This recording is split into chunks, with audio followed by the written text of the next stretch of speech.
장 말씀입니다.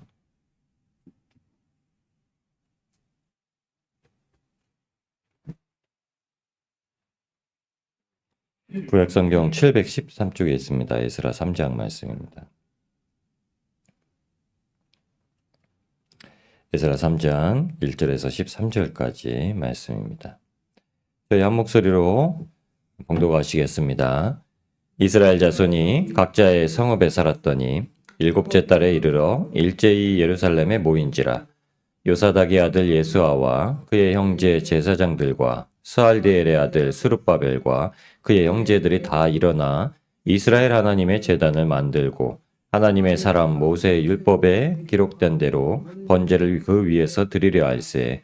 무리가 모든 나라 백성을 두려워하여 제단을 그 터 위에 세우고 그 위에서 아침 저녁으로 여호와께 번제를 드리며 기록된 규례대로 초막절을 지켜 번제를 매일 정수대로 날마다 드리고 그 위에는 항상 드리는 번제와 초하루와 여호와의 모든 거룩한 절기의 번제와 사람이 여호와께 기쁘게 드리는 예물을 드리되 일곱째 달 초하루부터 비로소 여호와께 번제를 드렸으나 그때 여호와의 성전지대는 미처 놓지 못한지라.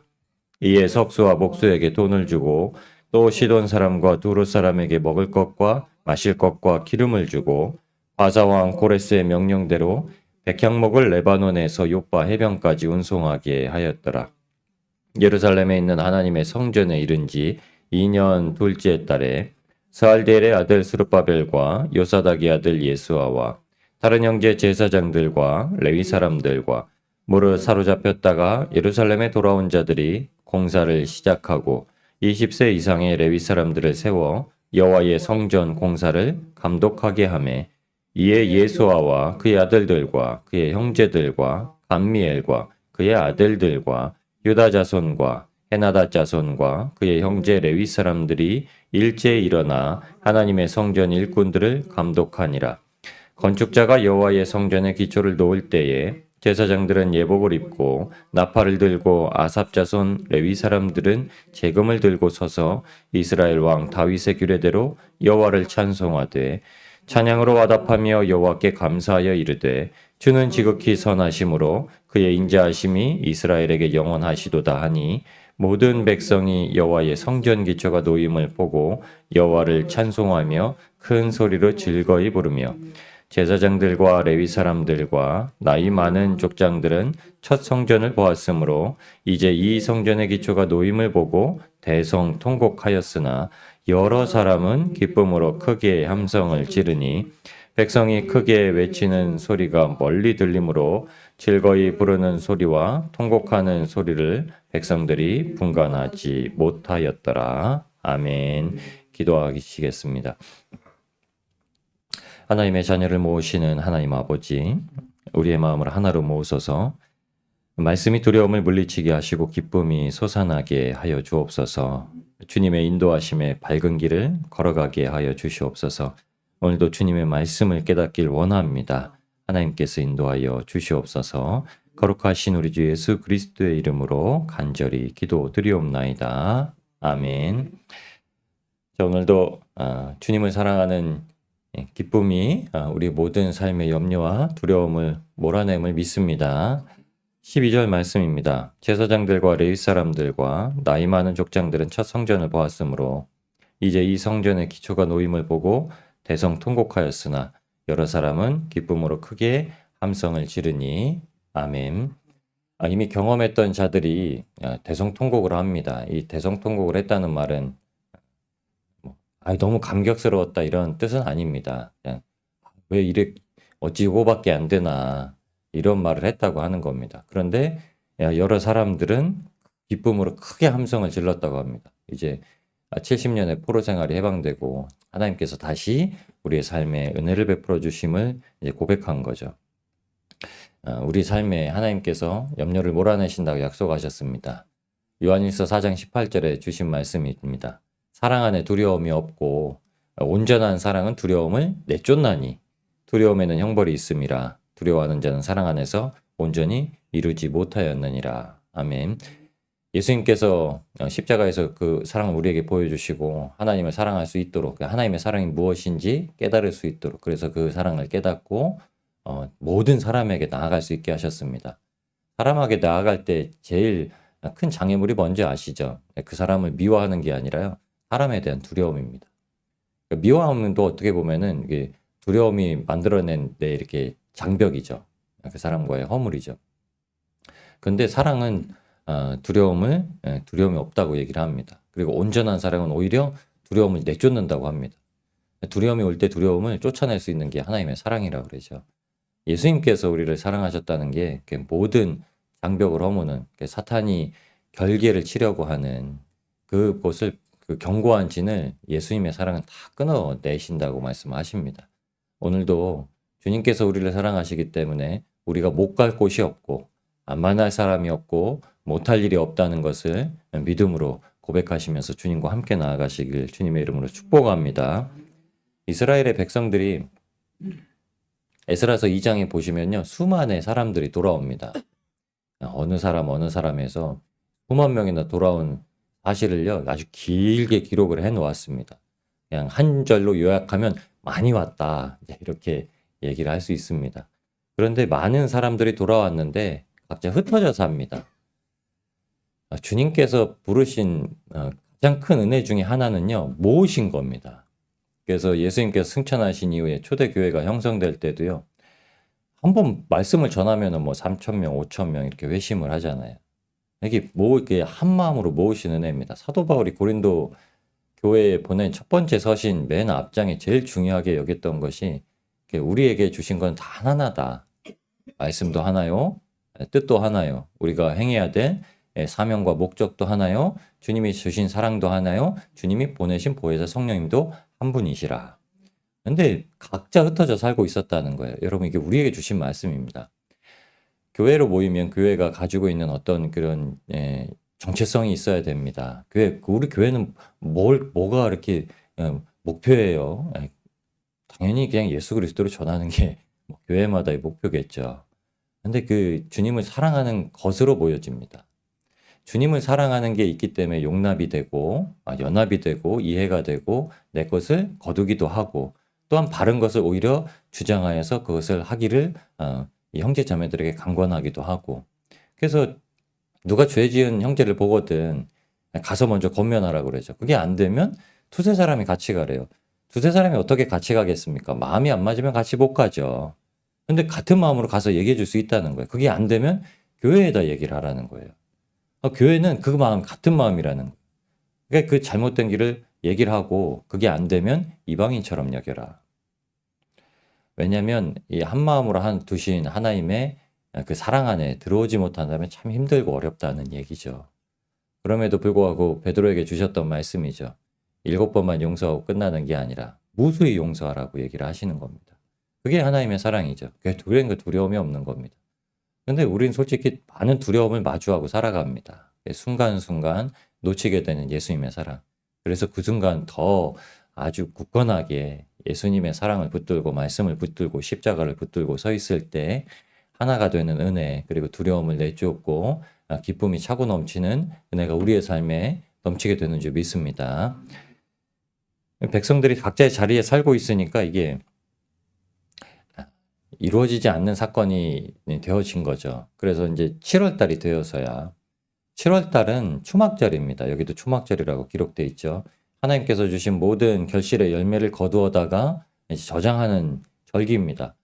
근데 막상 아무것도 없고 피폐된 이스라엘 땅에 들어와서 거둘 게 뭐가 있었겠습니까? 생각해 보면 둘째 해에 이제 절기라고 하는데 각자 자기 집 지어놓고 살기도 이제 바쁜 때인데 아무것도 없는 곳에 여러분 집 짓는 데만 해도 몇 개월 걸릴 거 아닙니까? 그거 정리하고 또 밭도 개간해 놔야 되고 이렇게 하고 둘째 해에 초막절이 이루어집니다. 근데 7월 10일이 원래는 속죄일입니다. 초막절 절기를 마친 후에 그 7월 10일에는 하나님께서 우리를 구원해 주시고 우리 죄를 용서해 주신 날이라 하고 절기를 지켜야 되는데 그 얘기는 기록해 놓지도 않아요. 왜 그렇죠? 이미 70년의 포로 기한을 차고 돌아오게 하신 것이 하나님께서 먼저 용서하셨다는 그 은혜를 베푸셨다는 것을 얘기하십니다. 각자의 회복된 삶의 자리에 여념이 없을 때 하나님께서 자기 백성을 모으는 은혜를 주시는데 그 첫걸음이 바로 예배입니다. 예배를 통해서만 그 걸음이 모여질 수 있는 거예요. 초막절이 아니었다면 어떻게 사람들이 모였겠습니까? 아, 우리 집에 와요. 우리 이제 고향 땅으로 돌아왔는데 잔치나 한번 해야죠. 이런 일이 없었다는 거예요. 사람들이 각자가 바빴다는 거죠.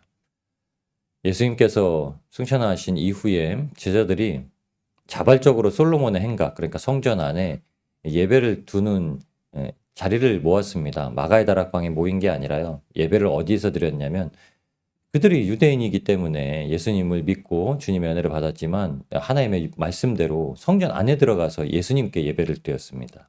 근데 거기에 솔로몬의 행각이라는 한 자리를 지정해서 거기는 예수님 믿는 사람들이 모여서 예수님의 부활하심을 이렇게 소식을 나누었던 자리예요. 그 자리로 들어가는 길에 역사가 일어나죠. 항상 모으던 곳에. 그리고 사람들이 초대교회는요.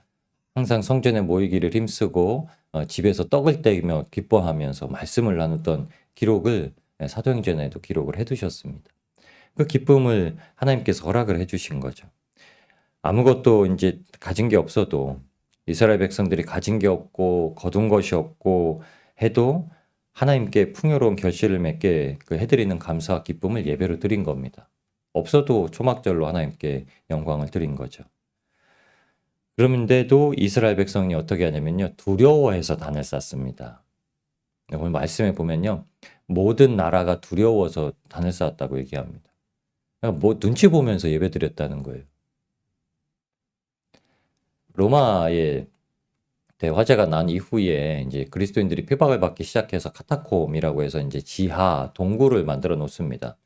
완전히 베트공 땅굴같이 만들어 놓은 거예요. 정말 갈래길이 너무나 많고 그 갈래길마다 이제 바른 길로 따라가도록 이제 표식을 조그맣게 해놓은 겁니다. 표식을 보고 이제 어디로 들어가야 이 길을 찾아서 사람들이 모이는 예배 장소로 들어가겠다. 근데 실질적으로 그거는 그 핍박이 두려워서 그렇게 예배를 드린 것이 아닙니다. 정말 믿는 사람들이 같이 와서 예배를 방해받지 않고 하나님 앞에 올려드릴 수 있도록. 여러분 항상 예배를 방해하는 요소들이 생기죠. 이거는 어떤 사람이나 어떤 환경들이 그런 것은 아닙니다. 그 예배를 방해하는 것들은요 사탄의 역사입니다. 모든 일들은 예배는 항상 그냥 끊임없이 이어지게 되어 있습니다. 사도 바울이 이제 예배를 드리는데 한 청년 유두고가 앉아서 졸다가 예배 시간이 길어지니까 난간에서 떨어져서 이제 죽었습니다. 근데 사도 바울이 내려가서 그 위에 딱 얹고 봤더니 하나님께서 그렇게 알려주신 거예요. 안 죽었다. 내가 살린다. 가서 예배 드리고 마음을 그냥 평안하게 해라. 여러분 예배를 드리고 말씀을 나누는 것 외에는 마음의 평안이 없습니다. 그렇죠? 우리가 믿습니다. 이제 이 청년 살아나도록 우리 기도해야죠. 이거로 이제 마음이 평안을 얻거나 성경이 그렇게 얘기해 주질 않습니다. 사도 바울이 단 한마디를 합니다. 주님께서 마음에 감동을 주셨기 때문에 우리가 예배를 드리고 주님께 집중하면 이 청년은 그냥 살아난다라는 감동을 주셨기 때문에 예배의 자리로 돌아갑니다. 근데 선포하고 돌아가야죠. 이 청년이 죽은 것이 아니라 살았다 하고 두고 가서 예배를 드리고 내려오니 이게 청년이 살아서 그냥 자고 있었던 거죠. 뭐 살았으면 올라왔을 텐데 그게 아니라 사람들이 예배를 다 드리고 내려갔더니 살았다는 거예요. 여러분 예배가 왜 역사가 있습니까? 예수님께서 유일하게 살리시는 분임을 믿었기 때문이죠. 그곳에서 그들이 가진 노력을 했다라고 하면 그렇지 않았을 겁니다. 그 자리에서 누가 의사를 막 불러다가 그 사도행전이 기록했을 당시에는 아마 이제 누가가 합류하지 않았을 거고 누가가 합류했어도 뭐 별다른 치료를 못했을 거죠. 지금 우리 삶에서는 그게 이제 그렇게 하면 안 되죠. 치료할 수 있는 의술이 있고 의사가 있기 때문에 재빨리 병원으로 옮기고 하나님 앞에 기도를 드리고 예배를 이어져야겠지만 그 당시에는 그게 하나님께서 사람들에게 믿음을 증거해 주실 수 있는 방법이었죠. 근데 두려움을 내어쫓는 유일한 방법은 하나님의 사랑과 하나님의 인도하심을 믿고 살아가는 겁니다. 그게 예배의 자리에서만 이루어집니다. 예배의 자리에서 누가 웅성웅성 한다고 어떤 전화벨 소리가 울린다고 마음이 신경 쓰여가지고 누구야? 막 이렇게 쳐다보면서 당신이지 하면서 이렇게 말은 안 해도 이렇게 탁 쳐다보고 조심하라고 막 이렇게 경계해 주는 게 그런데 이 많은 회중이 마치 강연제나 이렇게 되어 있기 때문에 그렇습니다.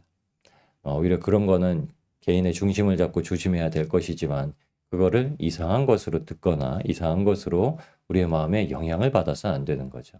마음이 항상 주님께로만 집중되어 있는 것을 우리 스스로가 단속을 하셔야 됩니다.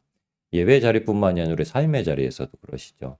삶의 자리에서도 주님께로만 마음이 집중되어 있다면 감히 뭐가 이렇게 마음을 뒤흔들 수 있겠습니까? 뭐 어떤 소식이 들리더라도 두려워하지 아니하고 먼저 나아갈 수 있겠죠. 주님께서 그 소식을 들려주십니다. 그래서 기쁨으로 다 예배를 드립니다. 성전 건축을 하기 시작하고요. 성전 건축을 이미 시작했다는 거 얼마나 기쁜 소식입니까? 예배가 시작되는 게 언제냐면요. 주일날 우리에게 예배를 시작하신다면 눈을 뜰 때부터 이제 예배가 시작됐죠.